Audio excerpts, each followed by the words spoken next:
ఏమండి, ఇంత కష్టపడి చదువుకొని ఇంత ప్రయాసపడి ప్రతి ఇంటర్వ్యూకి పరిగెడుతుంటే ఆడికి వెళ్ళేసరికే జాబ్ రాదాయే, ఇక గుసగుసలు స్టార్ట్ అయిపోతాయి.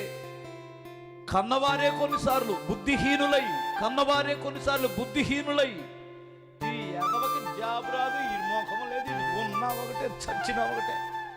జాగ్రత్త, పిల్లల్ని తోలనాడి గాయాలు చెయ్యొద్దు. అర్థమవుతుందా? వాడు జాబు కంటే నీ కొడుకు గొప్పవాడు. వాడు చనిపోతే ఏదైనా చేసుకుని నువ్వు తట్టుకోలేవు. పిల్లలను ఒత్తిడి చేయొద్దు. ఒకవేళ నీ పిల్లల్ని ఒత్తిడి చేస్తే వారు లేనప్పుడు నువ్వు తట్టుకోగలవా? వారు లేకుండా పోతే నువ్వు తట్టుకోగలవా? ఆలోచించండి. నీకొచ్చిన శ్రమలు, నీకొచ్చిన కష్టాలు, నీకొచ్చిన బాధలు జీవితకాలం అంతా ఉండేవి కాదు. ఒక రాత్రి ఎలా ఉండి ఉదయకాలం వస్తుందో నీ శ్రమలు అలాంటివే.